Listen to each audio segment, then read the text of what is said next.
Good afternoon, Town Hall members. Thank you for making the time to join us today for the first of three My Brother's Keepers Youth Strategic Plans Town Halls. MBK's mission is to address permanent opportunity gaps facing boys and young men of color and to ensure all youth can reach their full potential.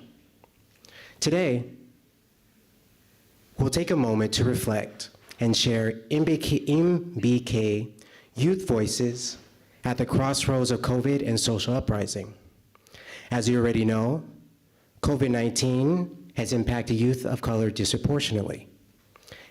Structural violence, issues of racism, continue to be barriers to youth development in today's youth. Today, we'll have an opportunity to hear recommendations and solutions from many of our youth in the Long Beach community. We will begin today's town hall with some opening questions and leave some time for our online community members to ask additional questions. We invite town hall members to share their recommendations, solutions, and actions via chat box. Your ideas matter. To get us started, I'll introduce the first of our panelists, Adrian. Hello, like my man said, my name is Adrian. I am a former student at Cal State Long Beach, graduated there, and I currently work with in conjunction with the City of Long Beach to provide life coaching to fathers navigating the DCFS system. Welcome to be here. Hi everyone, my name is Marissa. I am the Youth Ambassador for District 8 for the Youth Strategic Plan 2020. I am a recent graduate from UCI, and I'm excited to be here today. And my pronouns are she, her, hers. My name is Ammons. I'm a recent graduate from Wilson High School. I'm planning on attending Howard University. My pronouns are him, he, and his. And I'm also a member of 100 Black Men, which is a youth mentorship program in Long Beach, or it's national, but I'm part of the Long Beach chapter. And I guess you could say promoted, but I used to be a member of California Youth in Government, which is pretty much a youth program funded by the government where youth draft bills that go to the state. They draft bills pretty much. Hi everyone, my name is Amber. I use they, them, theirs. Thank you for having me. I would like to start with the land acknowledgement. We are currently occupied Gabrielino Tongva land, a land that was stolen and called Long Beach. I appreciate the opportunity to be here and share my experience. Before I share my experience and story, I also want to acknowledge that our Black siblings are disproportionately negatively affected by the current broken and untrusted Long Beach public safety system. I am in solidarity with our Black siblings and Black Lives Matter. Well, thank all of you for introducing yourself. I'm going to start off with a couple questions to get us started, and feel free to answer, any of you, as I kind of pose the question to the group. The first question is, what has been your experience with social uprising amid COVID-19? Okay, I'll answer first. Personally, I've been working a lot lately, so any chance I get to help out any way that I can, I try to. The first protest in Long Beach, after the riots, I came out the next day and I helped clean up with that. I haven't personally had any physical harm happen to me, but I've had friends who have been shot with rubber bullets and have received the opposite end of tear gas and all those horror stories from the protest. Yeah. Thank you for sharing. Would anyone else on the panel like to share their experiences? So I've been self-isolating since early February, and one of the things that come up amid this social uprising are the numerous cases that aren't necessarily recent, but they've been opened and closed cases for for the past couple of months, past couple of years, where we see lack of accountability, not just in Long Beach, but nationwide, at the hands of police brutality. And so it's difficult to have to choose, to go out and protest when we have vulnerable people back home, right? Personally, my parents are over 60, and so, yeah, it's a very difficult, this nexus that we're in is difficult to navigate, so. Absolutely. Thank you for sharing. So I'd like to take some time. It's been quite interesting. So the world all of a sudden was upended. We didn't plan for this, and to this day, there's still a lot lacking in our preparation to deal with things like this. But it's such an amazing thing to see young people of color, people from all types of backgrounds, allies, coming together and really push for something that they believe in. I think at this point in history, we're seeing so much momentum towards social justice, and although it's not the end of it, I think we're making great strides forward. Personally, as a person that has deferred action for childhood arrivals, it's one of those things where it's difficult to consider going out myself into these protests, not because I don't want to be involved. It's rather, I had one of my friends in similar situation that ended up going to the protest and saying that he was only able to get away from the police as a result of booking it, literally running away as fast as he could. And although I'm up for the challenge, I think there is something to be said about the reality that some of us face, particularly when it comes to how we are affected by Corona, not only just for ourselves, but for loved ones that may be immunocompromised, for people that are maybe a little bit older. So it's difficult, but nonetheless, I'm very much on board with this idea that we should be in the streets. At a personal level, we should be talking about it within our families, talking about things about solidarity, talking about things about fighting for a better outcome for all of us, because your fight is my fight, and I hope that one day my fight is yours. Thank you for sharing.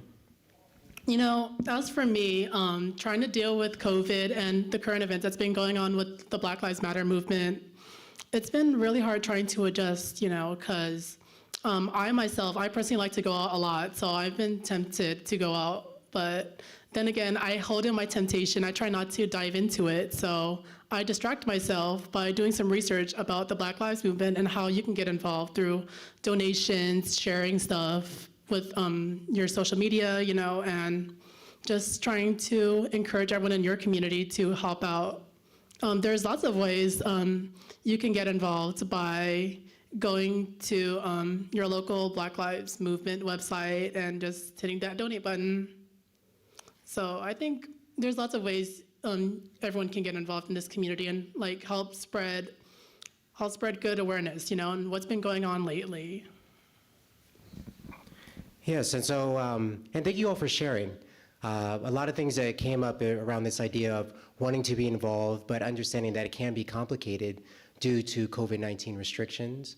Maybe some other social barriers, whether it's related to documentation status, whether it's related to the family that you live with. We understand that maybe there's a desire to be more active in the streets, but there's other complications that can make that a little bit more challenging. But as Amber mentioned, there's an opportunity for people to also be engaged in a variety of ways and supporting each other in solidarity in the community of Long Beach. And so when we talk about the community of Long Beach, what does community safety mean for you?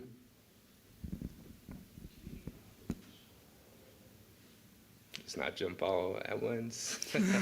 Let me go ahead and start. Community safety. It's maybe something that is locally defined. What may work for Long Beach might not work across the U.S.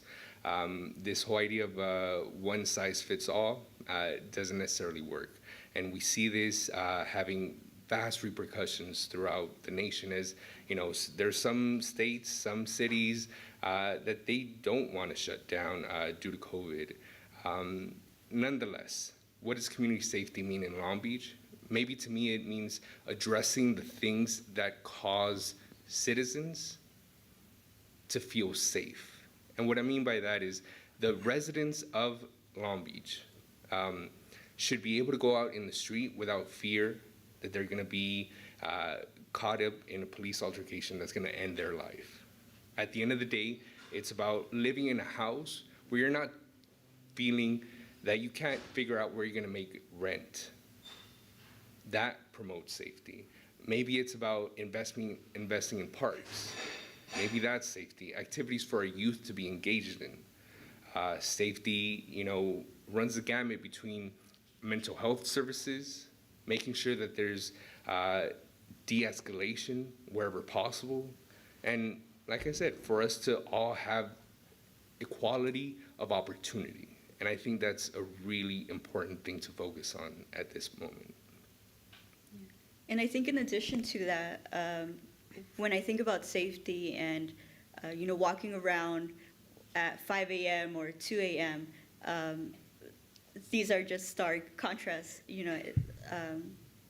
One of the concerns that I do have is being stopped by a police car and being questioned and then being racially profiled, or these implicit biases that we all carry, but that the police, with their power, they're able to act on those implicit bias, and it'll have a bigger effect than if I were to act on an implicit bias, right? So community safety, not only in regards to the police, but also people that we see in our social environment. When we see people living in the streets, what about their safety, right? A lot of times when it comes to people experiencing homelessness, folks will ride on the NIMBYism, not in my backyard, train. And so when we're trying to figure out how to make a community safer, we need to advocate for people who are living in the streets, and because I could go on and on, but I do want to give my counterparts more time. So.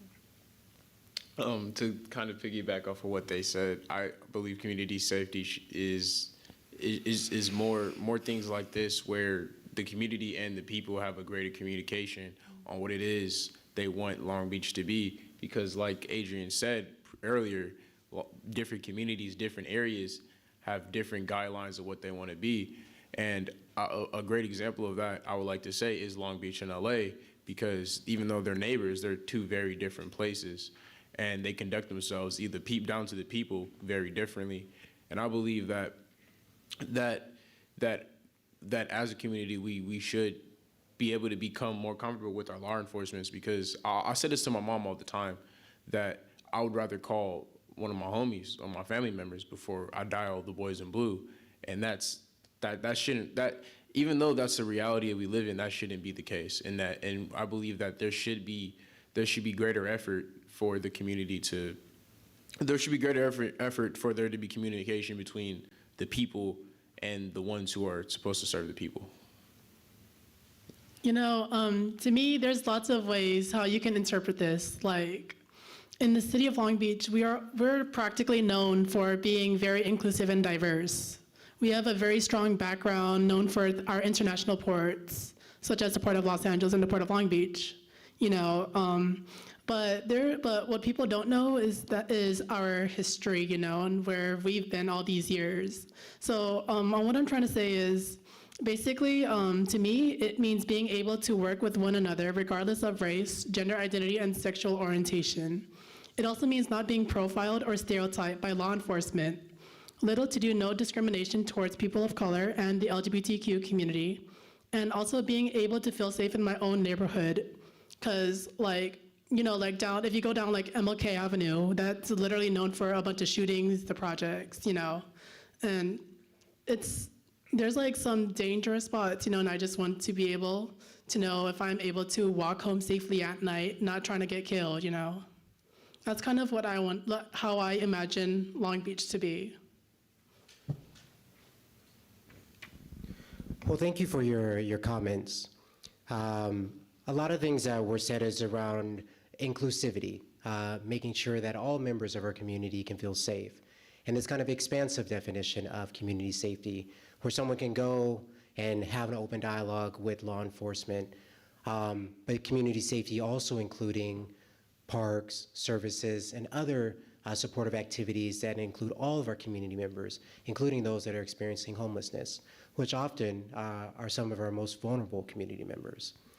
And so we had some dialogue around community safety, but specifically, I would like to ask all of you to respond to this idea. What does law enforcement reform look like? We've heard a lot about that in the recent weeks, some terms around defund the police. And so asking you, what does law enforcement reform really look like? And when we talk about law enforcement reform, we're talking about all agencies within law enforcement, ICE, probation, school police, et cetera. So to me, it means defunding the police department and allocating it towards the community. According to the 2020 fiscal year, at least 44% of the general city budget goes towards the LBPD, whereas the city public service only have 17% of the budget. That includes Parks and Recs, the health department, public works, and public institutions.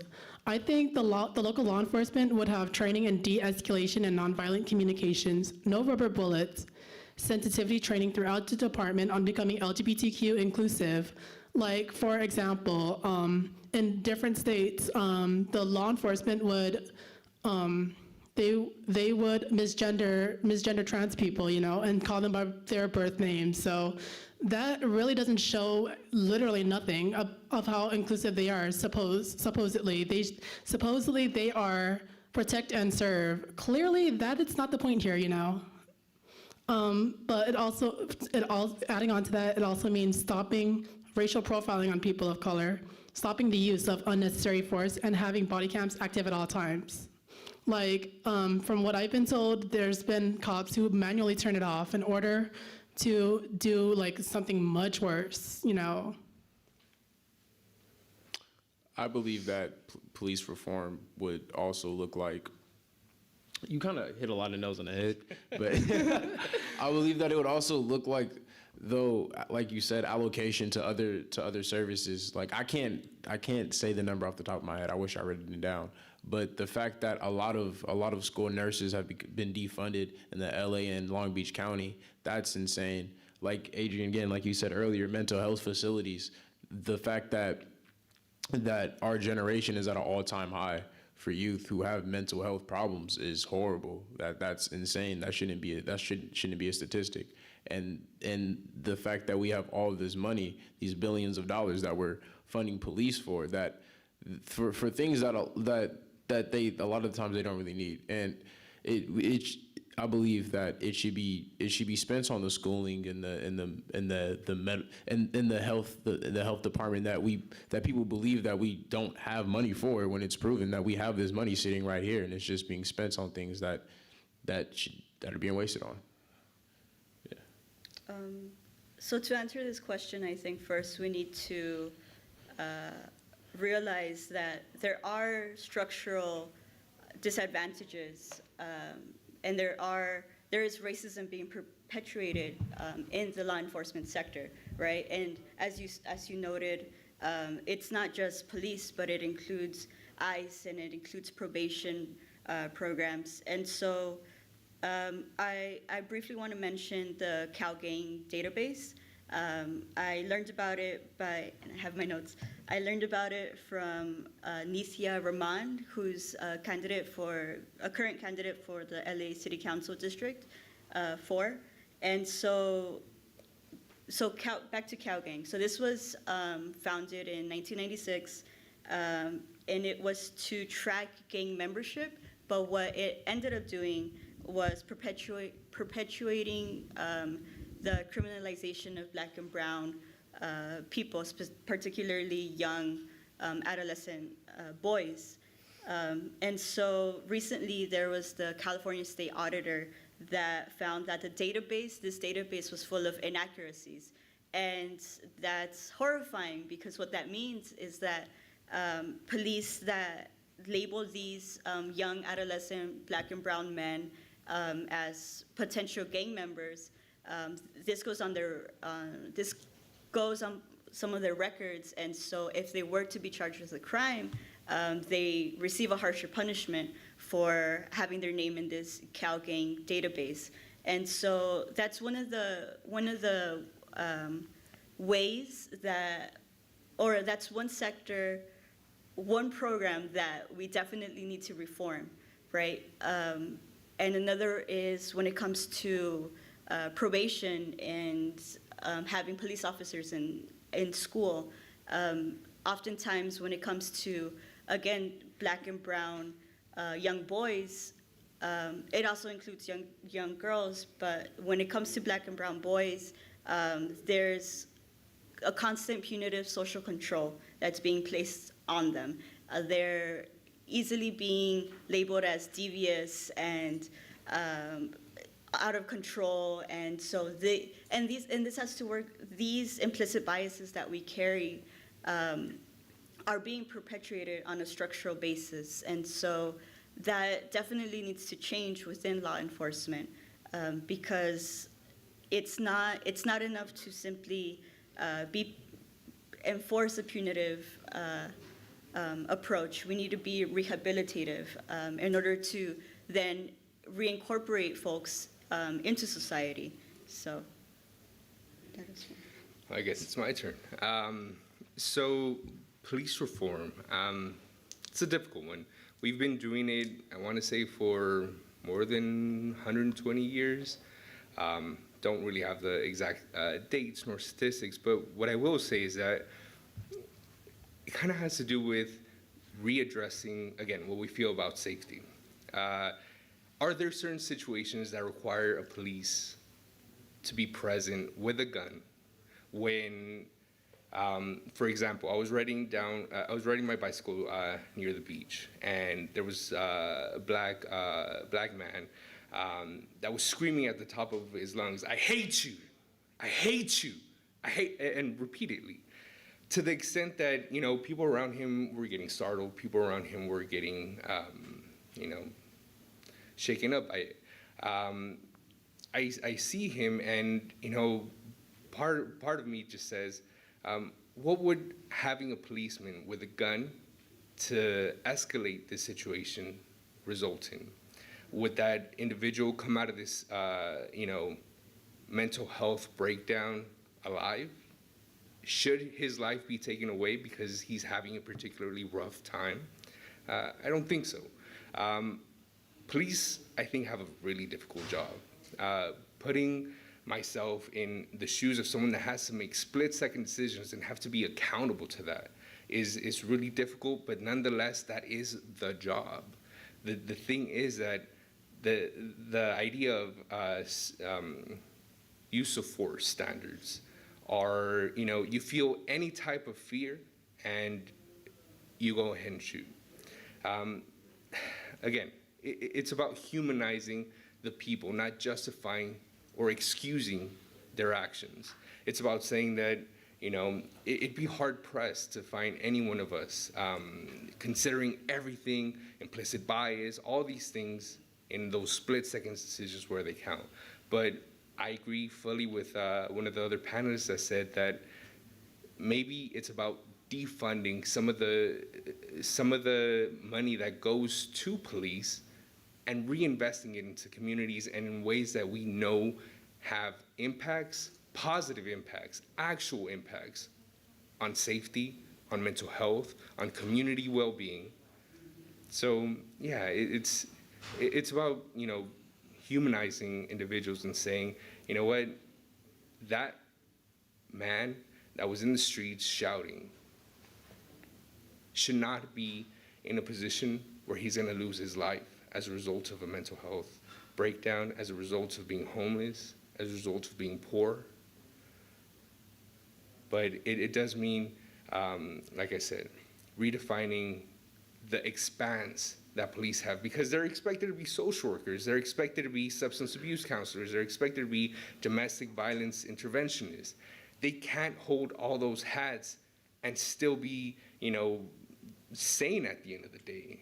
I feel for that. And so what I mean is maybe decentralize the functions of the police so that we can have people that are specially trained in domestic violence go out and, serve that function. People like mental health clinicians that go out and de-escalate situations that do not have to get to the point of someone getting shot, arrested, killed. So, yeah, I think there are plenty of models around the country where we can look to and see that there are differences being made in this regard. I'm not particularly sure if I got the name right, but I think it's Cahoots. It's a service in the city of Minneapolis, if I'm not mistaken, that I heard about recently, where it's mental health clinicians going out to the field and responding and doing that emergency response in the place of police. And they've seen actual differences. So this is not impossible. It's not say we don't ever need police, because at the end of the day, if something pops off in my neighborhood, I want to make sure that I have someone to call. I want to make sure that I have that safety in the people that I put my trust in. But for them to come into my house, or for them to then accuse me of being the person, for them to kill someone in their sleep, that's not what it's about. So it's about addressing real issues like use of force standards. It's about maybe addressing the use of headlocks. Maybe it's about addressing, when a police officer has the right to engage his weapon instead of a taser, instead of, something that is gonna, stop that person from creating more physical harm. But at the end of the day, it goes down to, it's your vote. If you want your city to reflect a certain reform, go ahead and make it happen. There's nothing that should impede us. If you have the ability to vote, please exercise it. Well, thank you all for your comments. We kind of talk about this idea of civic engagement and decentralizing some of the functions of the police department, recognizing that it can be a very complicated job. Themes around implicit bias and inclusivity also came up in the conversation as well. So maybe just a follow-up question. In what ways would you recommend, or what strategies might you provide solutions to law enforcement to be a more inclusive space, to be able to challenge maybe some of the implicit biases that could be influencing their decisions, especially when they can be at split seconds? I believe that, like how lawyers and doctors and all these other professional fields require 3 to 4 years of practice, I believe that should be the same thing for law enforcement, because they're training less. Like you said, you have all these responsibilities. Your role is to protect and serve the community, and under that is a whole umbrella of things you have to do. And I believe that training for whatever few months or weeks, whatever time period it is, because it's not enough. It's less than a year. Whatever time period that happens that they train for to do that, I believe it needs to be extended a lot more, so they actually understand the gravity of their position. I think in addition to that, I was looking at the Long Beach Police Department website, and you need to be at least 20 years old to apply. And thinking about how I think, aside from two folks on the table, like we're older than 20 years old, and to think that a 20-year-old has a gun, and with a few weeks, a few months of training, to have to go out and enforce the law,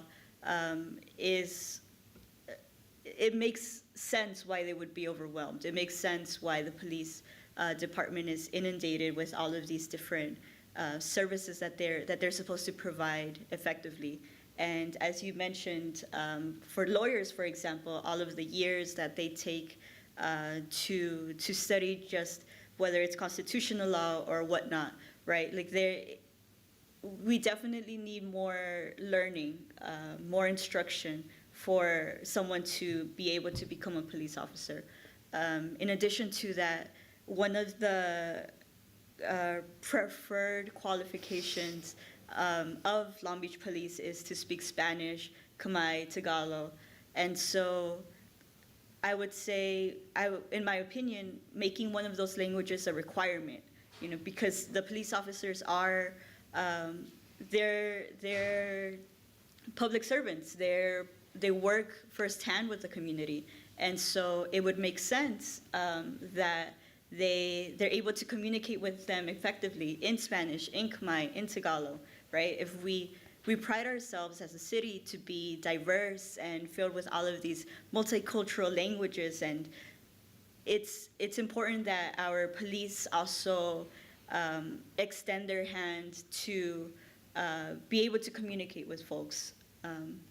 So that's one of that and also having to take classes on history of policing and all of these social sciences that people tend to overlook. That needs to be a requirement for these police officers, because when we bring up terms such as institutionalized racism, or we bring up white privilege or male privilege, or any of these terms that have existed for a long time, it's not helpful when a police officer negates that, right? It's in order to dismantle the issues that we have with our communities. We need to address them, and we need to recognize the effects that institutional racism and police brutality, the effects that it's had on the community. So. Well, thank you. I think over the course of this conversation, we've had an opportunity to really see the expanding role of law enforcement in all aspects of our daily life. Particularly, Adrienne, you talked about this idea of officers wearing multiple hats, having to be a social worker, mental health clinician, et cetera. There's a growing trend where we're seeing more law enforcement presence within our schools. And so I'm curious to know, what are your perspectives on having law enforcement within our educational centers? Okay, then. Me personally, they didn't start arriving on my campus until later in my high school year, and even then, it wasn't even a lot. But I feel I'm not here to sit on this panel and say like ban all law enforcement, even though let me not say that. But I do believe that in low numbers, because in reality, what is a high schooler gonna do unless they're doing something really crazy? Then it could be effective. Like there's no real harm if you have one or two officers on a campus, because I'm pretty sure they're not gonna be allowed to do the full extent of what they can do when they're out in the streets.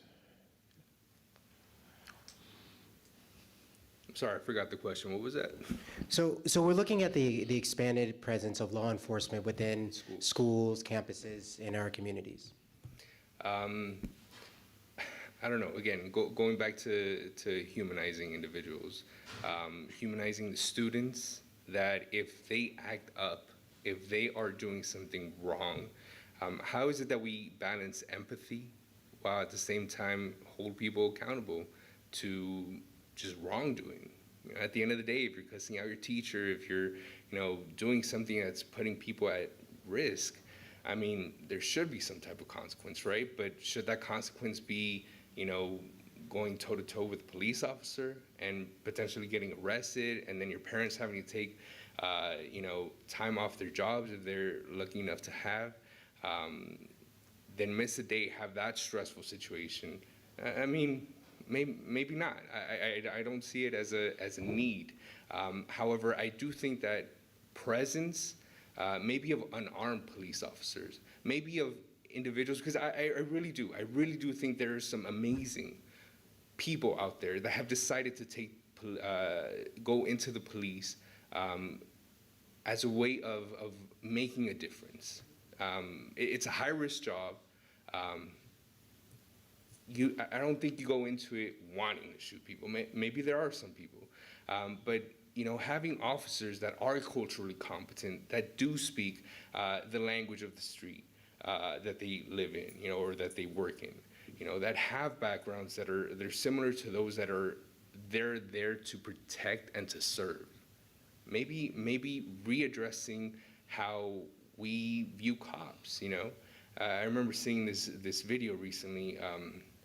This cops being called on a couple of black youth that were playing football, and instead of going out there and escalating stuff, they play with them.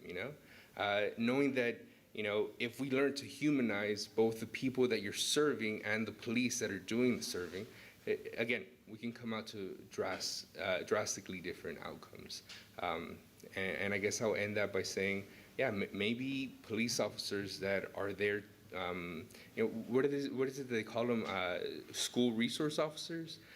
Having them specifically trained in mental health, having them unarmed, but maybe, have alternative methods of being there and providing that safety, that providing that, role modeling those things that we want out of police. We want out of people that are going to protect us. I second that, because from when I was a high school student, I witnessed the local police inspect the campus as if there was a robbery or some sort of burglary going on, and it made me feel like a criminal with them having their weapons on their side, using lethal force. Just recently, my former teacher, she got placed on administrative leave for speaking up against her sexual abuse from another colleague of hers, and the district didn't do nothing about it. They just placed her on leave, and one of the local police had to escort her off the campus, And seeing that when they're supposed to protect and serve, clearly, from adding on from what I said before, is not really, because as soon as that happened, students began to speak up. There was this African American student who spoke up right in front of the cops, not to mention that she was a white cop, and she threatened to use a taser on him because he was speaking the truth, while it was as if she's just standing there, just trying to not let people argue, It's like a one-on-one case, So it's just really crazy. But I also witnessed the police arrest students who were people of color, and for no reason, they handcuffed them and drug tested them. At my high school, that's technically what it's known for. Yeah. I kind of knew what you were talking about. Yeah, I went to Poly, so that's kind of literally what you would see on campus. It's really crazy.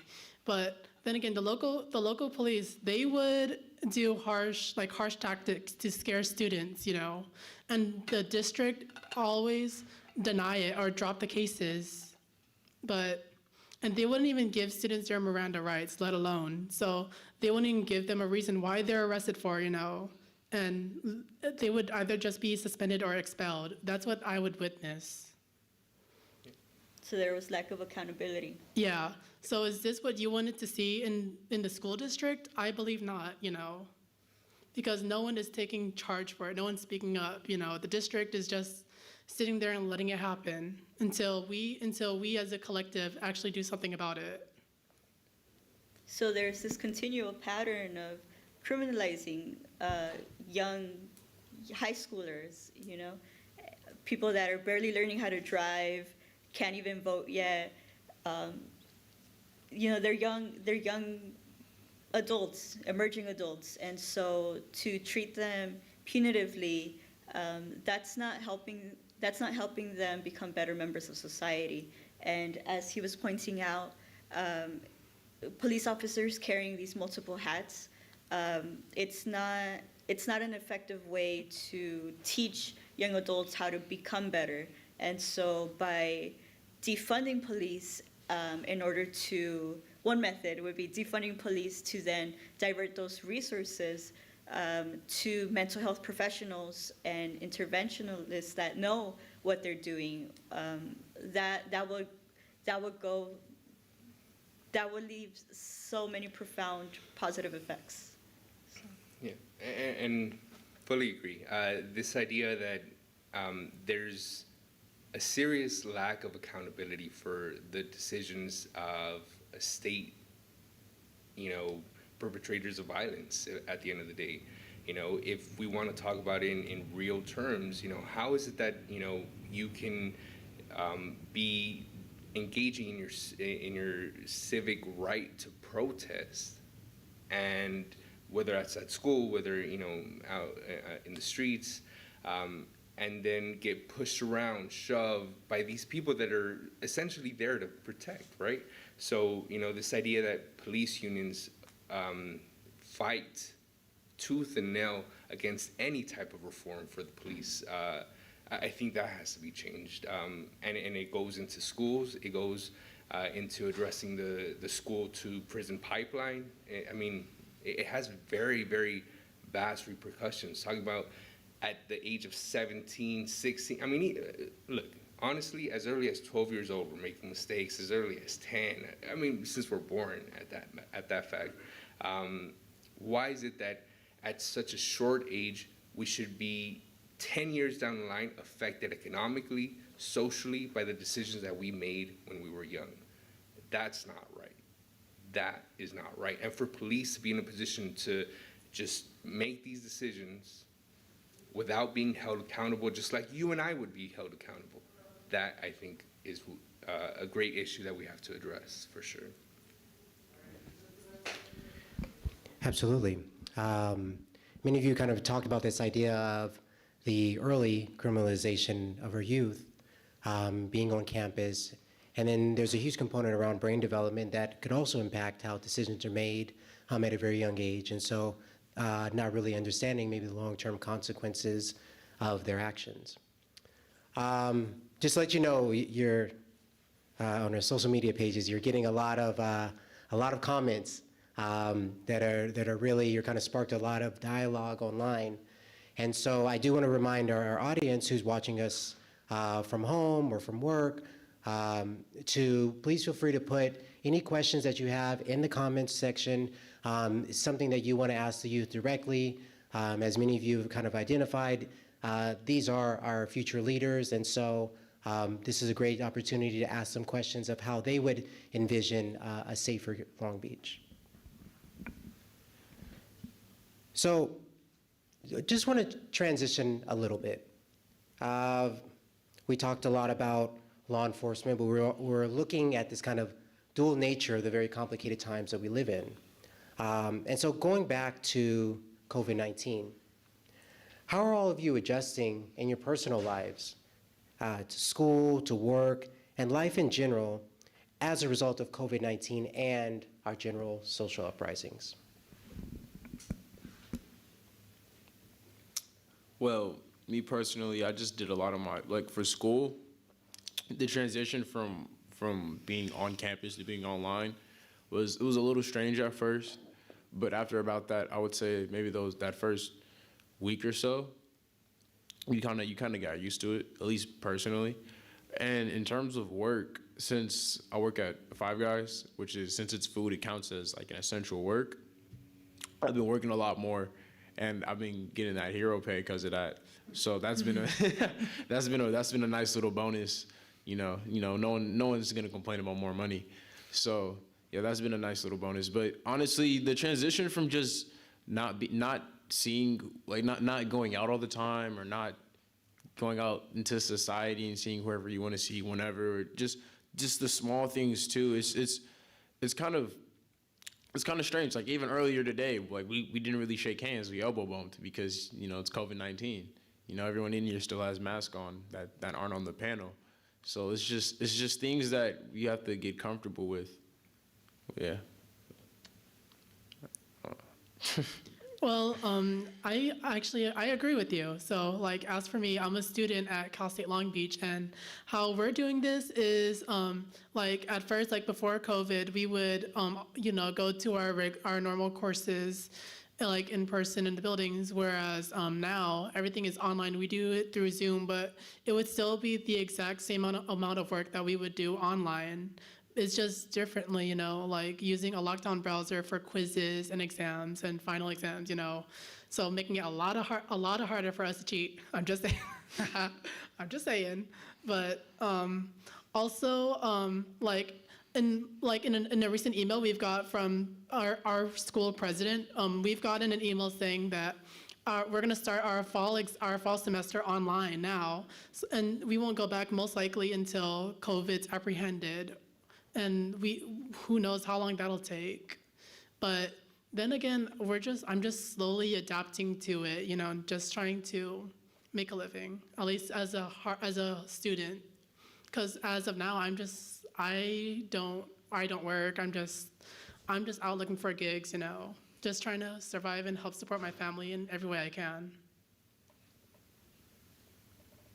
I think the key word here is adaptability. And it's difficult to adapt if there's limited resources, whether it's access to internet or access to a safe place. There's been some statistics on the rise of household violence in the household, and so learning that. I think the city can help with creating spaces that would be useful for isolation at this time. And everyone at home, I hope you are self-isolating. I think I could wrap it up with saying that it sucks, man. It sucks on all accounts. The idea that can't get together with my loved ones. I have to think about going to someone's funeral and realizing that you want to be fully engaged, but that's not necessarily the best idea. And even if you do decide to engage in social interactions, having to take all these precautions of, hey, what's up, man? Like, not being able to do any of that sucks.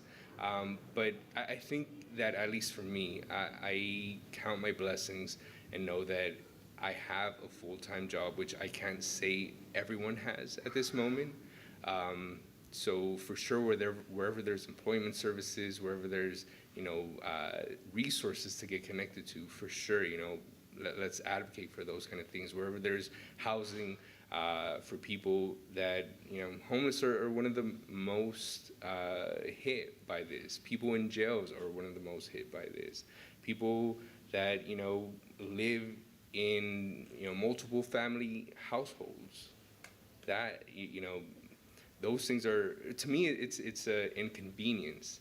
However, realizing how big this is for so many other people, for so many people that were just starting off their businesses and had that swept under from them, to imagine all the things that this is causing around the world, not just here. We're lucky to have testing. Well, there's a whole issue on that, right? But we're lucky enough to have government-provided testing where, in other countries, third world countries, what chance do they have, So for me, it's been, I don't know, can lead to depression, anxiety, panic attacks. And that's where I've really made an effort for self-care. For me, it's about taking my dogs out for a walk every day, or close to every day as much as possible. It's about making sure that I'm reaching out to people more than ever and saying, you know what, I can't connect to you in person. I can't shake your hand, nor can I hug you, nor can I, show that physical respect. But, I'm here for you. If there is something I can do, by all means, let's connect. And simply put, I think that, I don't know, I look forward to the day when we can go back to normal. And even that, going back to normal, I don't think I want to return back to normal. I don't think there is a normal to go back to. It's not normal for people to be suffering at the hands of police. It's not. It's normalized, but it's not normal. So the idea is that I look forward to a future in which we can all go back to being in touch with people that mean a lot to us, while at the same time knowing that we should not return to some of the toxic ways that we've learned to accept as given. Well, thank you all of you for sharing your perspectives. I think it is really important. We talk about the complexity of these times. On one end, one of our panelists mentioned hero pay. That could be a benefit of these times. But the changing nature of academics, how it looks to be in a classroom setting, what it means to engage academically, how we're taking our tests. And what I also appreciate about this question is it was really kind of centered on all of you, but many of you started to talk about, again, our community, putting it back on others that might be impacted, particularly those that are some of our most vulnerable community members that might be impacted by violence.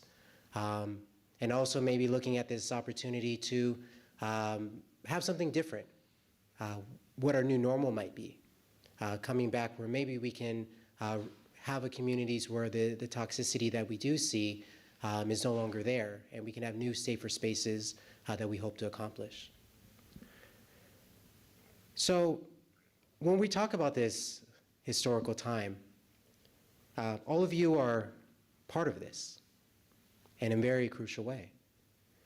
And so what part of history do you want to be part of as you're writing these times, maybe in 20, 30 years from now as you look back? How do you see yourself being a part of this historic time? You definitely got the question right earlier, by the way. we both of us misinterpreted the question, so yeah. I see myself personally being a part of this movement that we're in right now. I definitely see myself in 30, 40 years telling my kids or grandchildren or whatever, yeah, I used to be a part of that. I used to be in that movement that you see the ripples of now. So if I may, so where that was actually what I was going to say, where I see myself in. So what I want to be a part of the future. Dwelling on the past will only see how bad America is and how we should move forward from our mistakes. What I mean by mistakes is that throughout American history, it was told that Christopher Columbus founded America, but that was all a lie. Instead, he murdered and stole the land from the indigenous and Two-Spirit tribes that was here before us. A couple of centuries passed, Spanish and European settlers came to America and made a deal known as the transatlantic slave trade and forced Africans to work on the plantations during the 1600s. Fast forward to the mid-1950s when the civil rights movement began, and there's just a lot of things that we just need to move forward and grow. We learn to evolve and we learn to adapt to it, But so there's a quote I live with, and it's a lot of people know it, be the change you wish you want to see in the world, So I believe that all of us were able to make a difference, and although we have a bad past, we're able to change the future and make it for the better. Rock, paper, scissors? Go ahead. All right. The part of history that I want to belong to this. I mean, again, in a recent interview, Angela Davis was talking to Amy Goodman on Democracy Now! Shout out Democracy Now! And Angela Davis was saying that she never felt that she would be alive to witness the momentum that has been gained over the last couple of weeks and hopefully into the next couple of months. It's amazing. I mean, I want to say I'm a little bit older than some of the other panelists, but nonetheless, it's so refreshing to see young, emerging faces in this dialogue about what change needs to be. It's amazing to know that there are so many people standing up and unequivocally saying Black Lives Matter. To say that we are here to stand up for those that are, for a long time have been oppressed by society, LGBTQ brothers and sisters, people of color all over, the world. To say, we are standing up for indigenous people and indigenous lands and their rights, to ensure that we are creating the tomorrow that we want to be a part of. And that, to me, more than anything, is very much inspiring. I would recommend that, we continue in this. In that same interview, Angela Davis was saying that this level of social activism is not sustainable. We're not going to be out there in the streets every single day for eternity until this world changes. The reality is that we're going to have to go back to school, we're going to have to go back to work, we're going to have to go back to our daily activities, and the grind is going to continue. However, we can make it a point of exercising our voice and our privilege where it counts, where you have the ability to directly influence what you do have control over. I might not be in a position where I can say, we're going to change the police and we're going to do this, but people that are able to vote exercise that power, because there's a lot of people working to deny you of that by closing down polls, by making it tougher to mail in your ballot, whatever the case may be. So what part of history do I want to be part of? I want to be a part of history that says, you know what, I am part of history. For a long time, at least in my opinion, look, I graduated from Cal State Long Beach with a 3.8. I don't say that to brag. I am not the sharpest tool in the toolbox, but I work my ass off. And at the end of the day, what I have to say on the matter is, it all goes down to what you're willing to put into it. If you want change in the world, be that change, like Homegirl was saying. Be that internally. Hold yourself accountable to the same degree that you wish to hold others accountable. Educate yourself in the way that you want others to educate you. Because at the end of the day, if we don't do this internally going outward, we're not going to do this at all. So I would recommend that, and I'm not perfect. I sit here with a ton of flaws and a ton of mistakes. But I will say that, if you want something, work for it. Make sure that your voice is heard, and just take it on a daily. Enjoy life. You only have it once. That was great. And you ended with YOLO. No, I didn't want to say it, but To second, third, fourth, all of that. I want to remind folks that the reason why people are protesting in the streets and all of this good stuff is because we are seeking justice. We are seeking folks to be held accountable for their actions. And in the midst of all of that, a reoccurring theme is hope. And hope is so powerful because it makes you get up in the morning and know that whatever you're going to learn or whatever you're going to do, it's because it's going to serve not just you, but it's for the benefit and the welfare of other folks as well, of your community. And so as we sit here, we're all agents of change. And in any, as you said, as in any sector that you're in, that you want to be a professional in, work to reform and make that space more equitable. Personally, I am a civil engineering, urban studies person, so for me that translates into looking at housing inequality, that translates into constructing more homes, affordable, sustainable, and supportive housing. And yeah, so that's where I hoped I aim to be an agent of change. So if I can add on to that, like my family, they're Cambodian refugees. They didn't come, they came to America to escape the Cambodian genocide, to be able to move forward and get away from all the trauma from the communism that was going on at the time in 1970s, you know. It's been really hard for them. We didn't come here until 1981, just barely survived. You know, we were all alone. We didn't know the culture, the westernized communities, and let alone the language. And seeing what my family went through, and especially in our time, it's what gave me hope to be able to fight for change and fight against this injustice, especially as I'm born and raised in Long Beach, and I just want to be able to inspire other people to just have some hope, and that we all know that this future, we're going to change it, and it's going to be for the better. Well, thank you. Being on the panel here, and before we have a couple audience questions that we'll get to shortly, but you have the opportunity and your voice is being heard in the city of Long Beach. And so in what ways would you like policymakers, our local policymakers, to respond to the recommendations, to the ideas that you've stated today?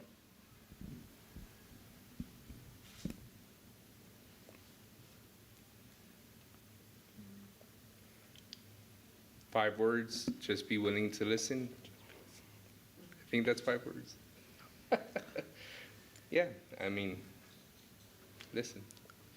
I feel it's important for city leaders to shift their values and investments from law and order to community-oriented policing, or COP, which features strategies to promote communities' engagement in public safety and collaborative approaches to crime prevention and crisis management.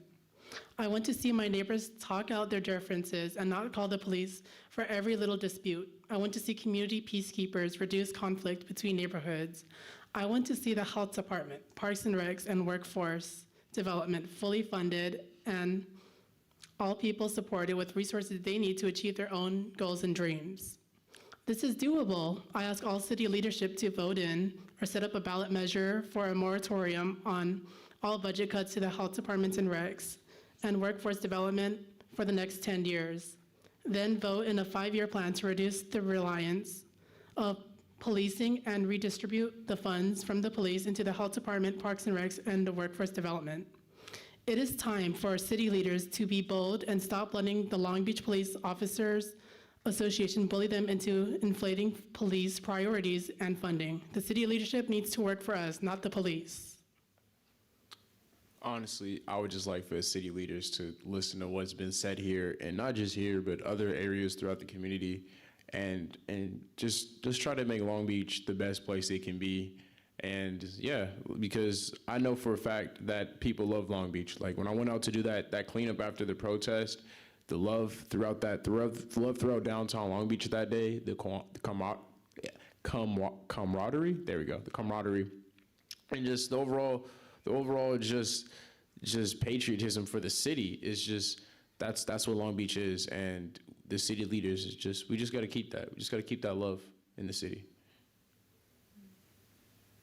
I think we've all mentioned a lot of actionable items, and I just want to include that the libraries, one actionable item could be the libraries, extending the hours of the libraries.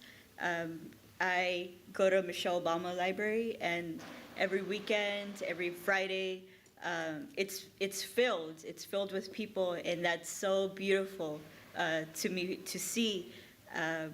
But if we were to extend library hours, that would be diverting money from the police budget into extending library hours. That's like a simple, actionable item that can be done that will help a lot of students from Long Beach. These are really great recommendations, and thank you for sharing. We're going to transition now to some of the questions that have come via social media. And so I'll pose a question to the group. Feel free, any one of you or all of you can respond to the question, and then we'll kind of go from there. So the first one we have, this is from Melanie Wang, and the question is, do you believe removing police from campus would make you feel safer and have a better learning environment?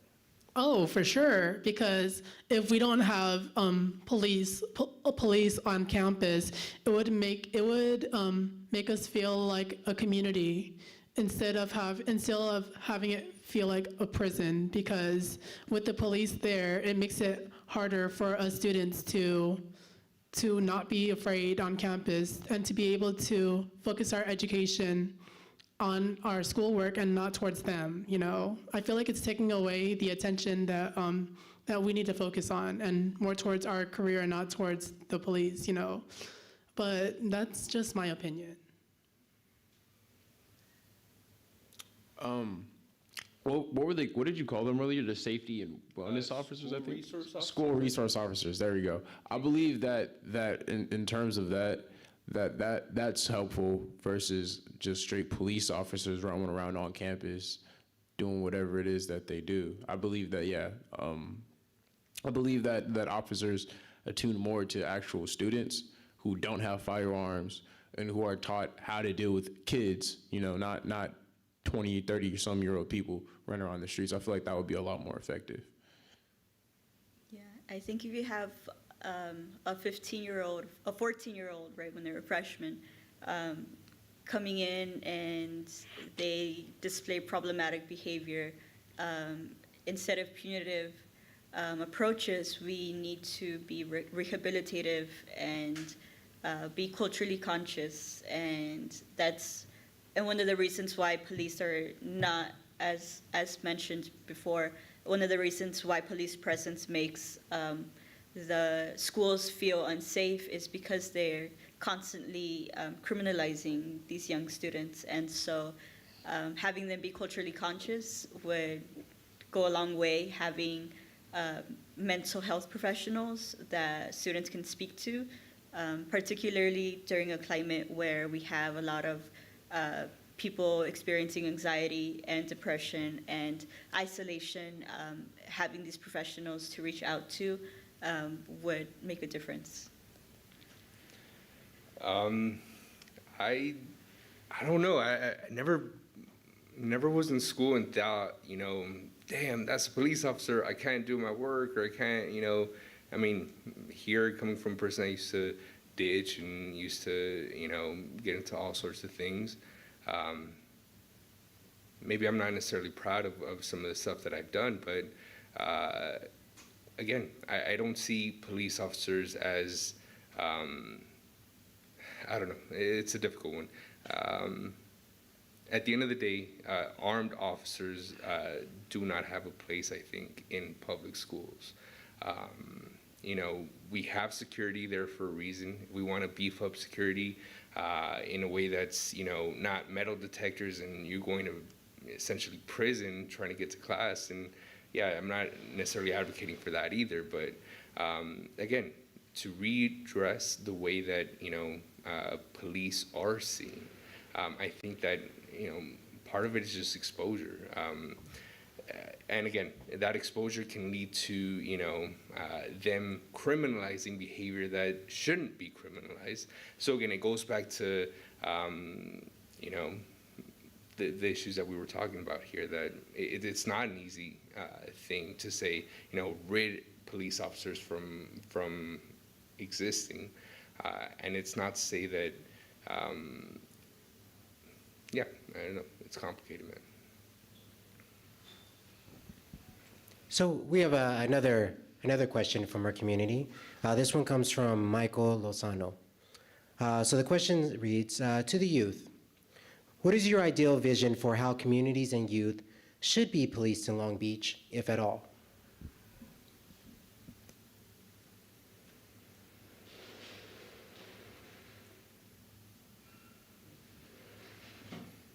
Can you repeat the question again? I apologize. Absolutely. So the question is, What is your ideal vision for how communities and youth should be policed in Long Beach, if at all?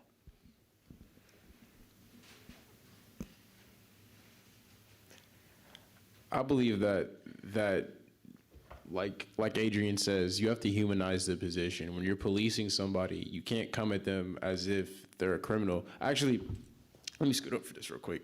So, so I actually did a podcast a few days ago with somebody who went under the whole training process with police officers. And one of the things that he told me, which is kind of alarming, is that it's kind of like a criminal hunt type of mentality where you're looking for trouble as an officer. Right. And that shouldn't be the situation where if you're to protect and serve, you're looking for a problem versus it should be more reactive versus I'm going out of my way to find trouble. It should be more of I'm going out of my way to help the community. And if there's trouble, I'll handle that, you know.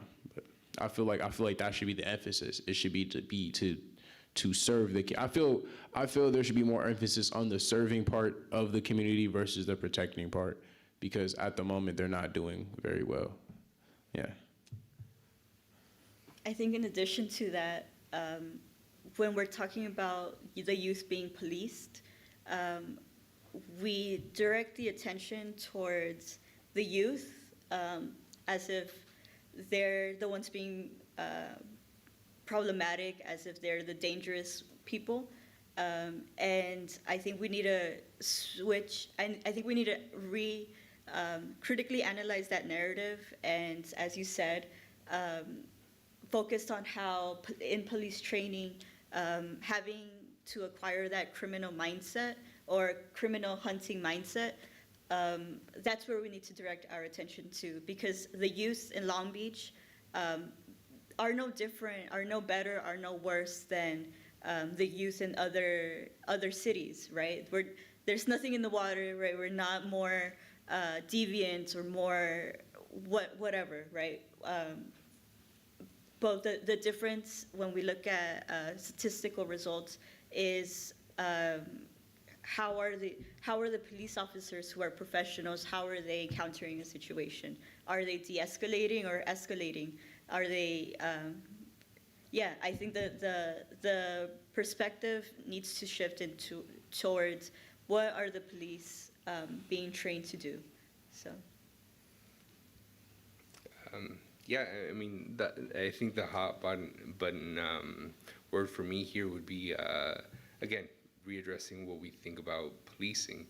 If we're looking for trouble, and you know that kind of is the case. A lot of people point out the statistics. Well, you know, Black and Latino people in poor neighborhoods are the ones committing most of the crime. Sure, you know, the numbers will say that. But when you're in a community, in a school, looking for those things, you're gonna find them. You're gonna violate people for for the thing that you weren't even thinking that you were gonna get them for.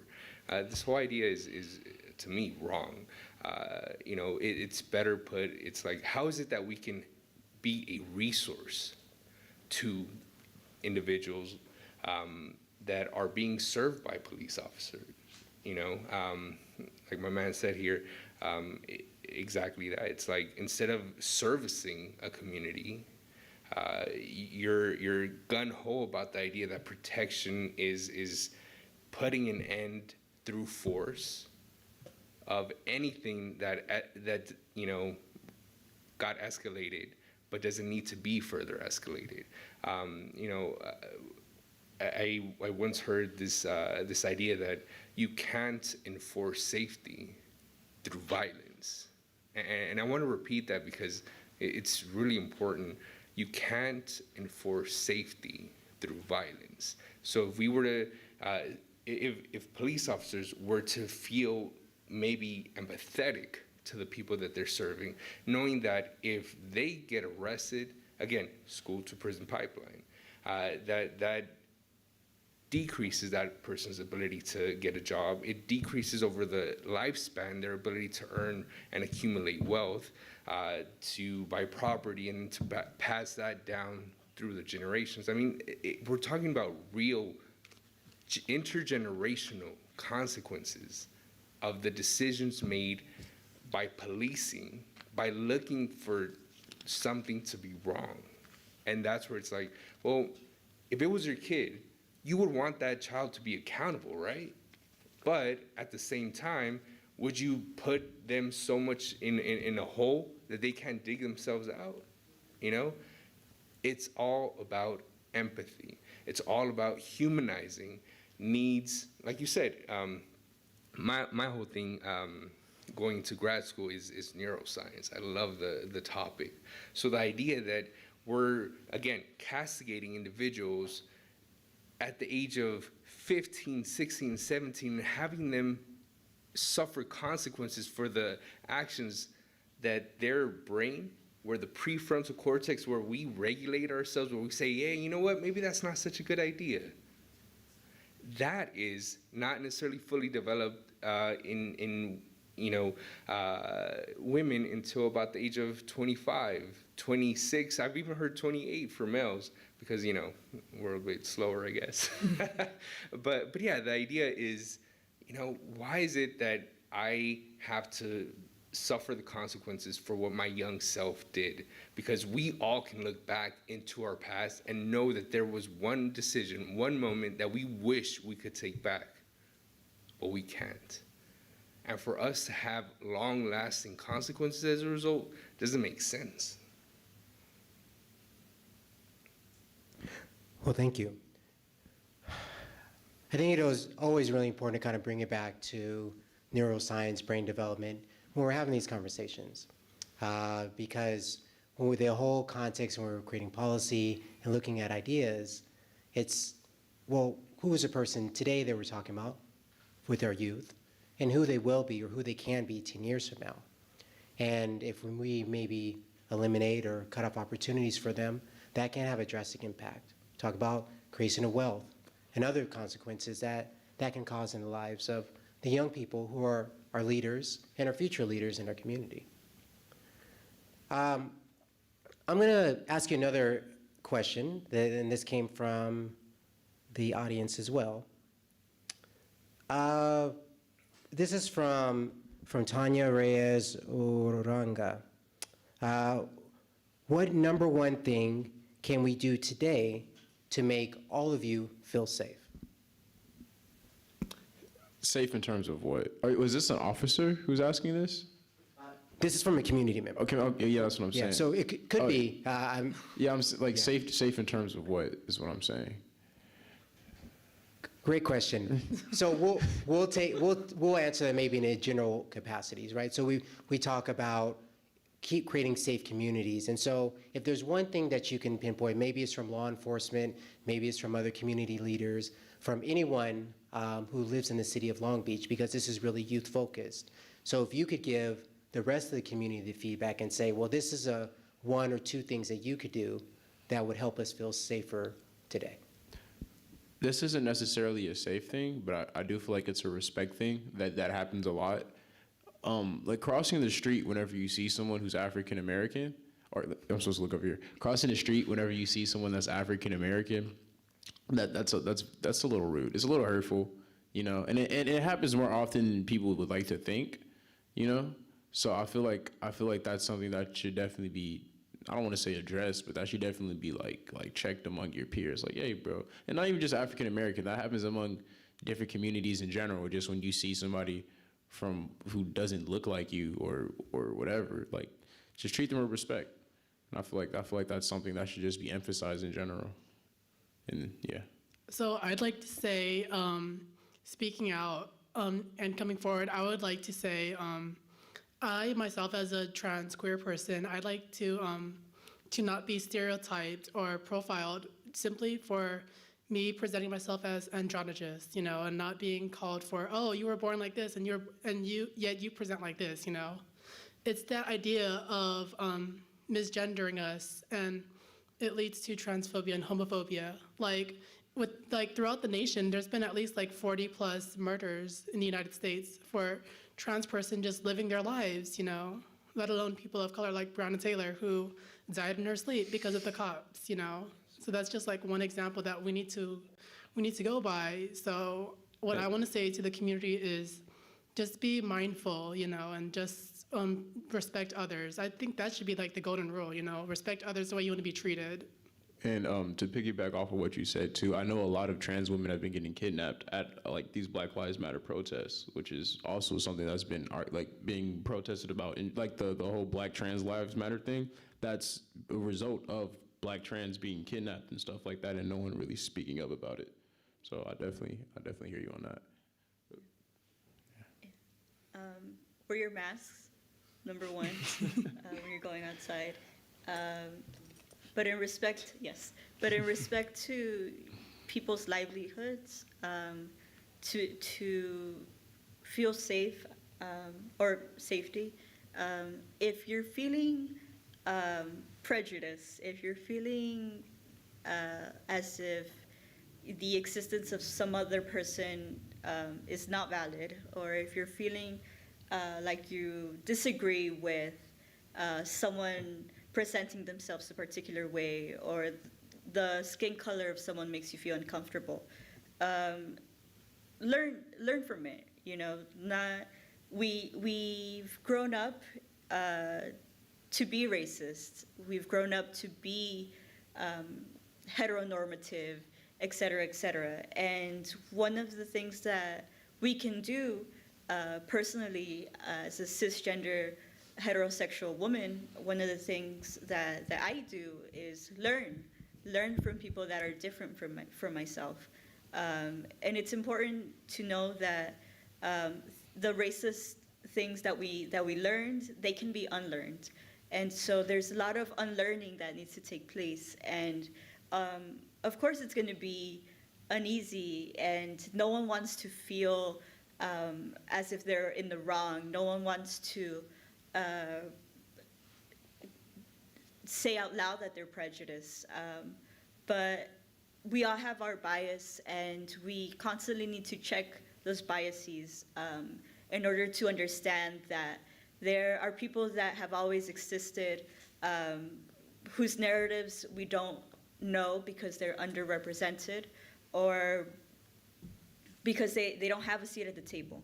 And so that lack of representation has cultivated in the way that we view certain people, that the way that we view transgender people and people of color, particularly Black folks. So there's a lot of unlearning that we need to do, and there's no, not to say there's no excuse, but it's not an easy outlook to have. It's realizing that, you know, certain marginalized folks are disproportionately affected by something, or realizing that you or I have a privilege of some sort. That's not something to feel bad about. That's not something to feel guilty about. However, it is important to recognize that and learn how to utilize that privilege. For me, being a U.S. citizen, that means that there is a certain privilege that comes with that. And so being able to use that and being able to hear the voices of folks that are undocumented or folks that are marginalized, and seeing, okay, what do we need to address? What inequalities are being experienced that I don't know about, but I know that needs to be addressed, so. I guess my final remarks is just act where you can.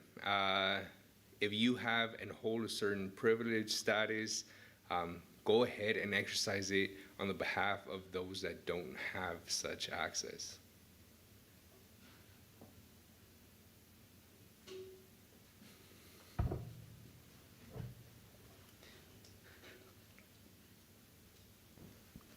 Well, thank you, everyone. From home, thank you for all your comments, your questions. There were actually a lot of comments and positive words of acknowledgement, much more so than the questions. So you were getting a lot of praise from our viewers at home. This has been a very enriching conversation. As we come to a close, please join me in thanking all of our panelists that were courageous and came up here today to share their voice. Amber, Amins, Marissa, and Adrian, thank you all for being here today. Thank you for leading this conversation. We also want to thank our partners at Long Beach TV, our social media team, for the production of this town hall event. We also want to thank 100 Black Men, YSP Youth Ambassadors, Central Cha, for assisting us in this process, in addition to KGA. Thank you for all our town hall members today. We appreciate your continual engagement, and please join us for our next town hall event, which will be on July 22nd. We'll continue this dialogue. Thank you, and have a good evening.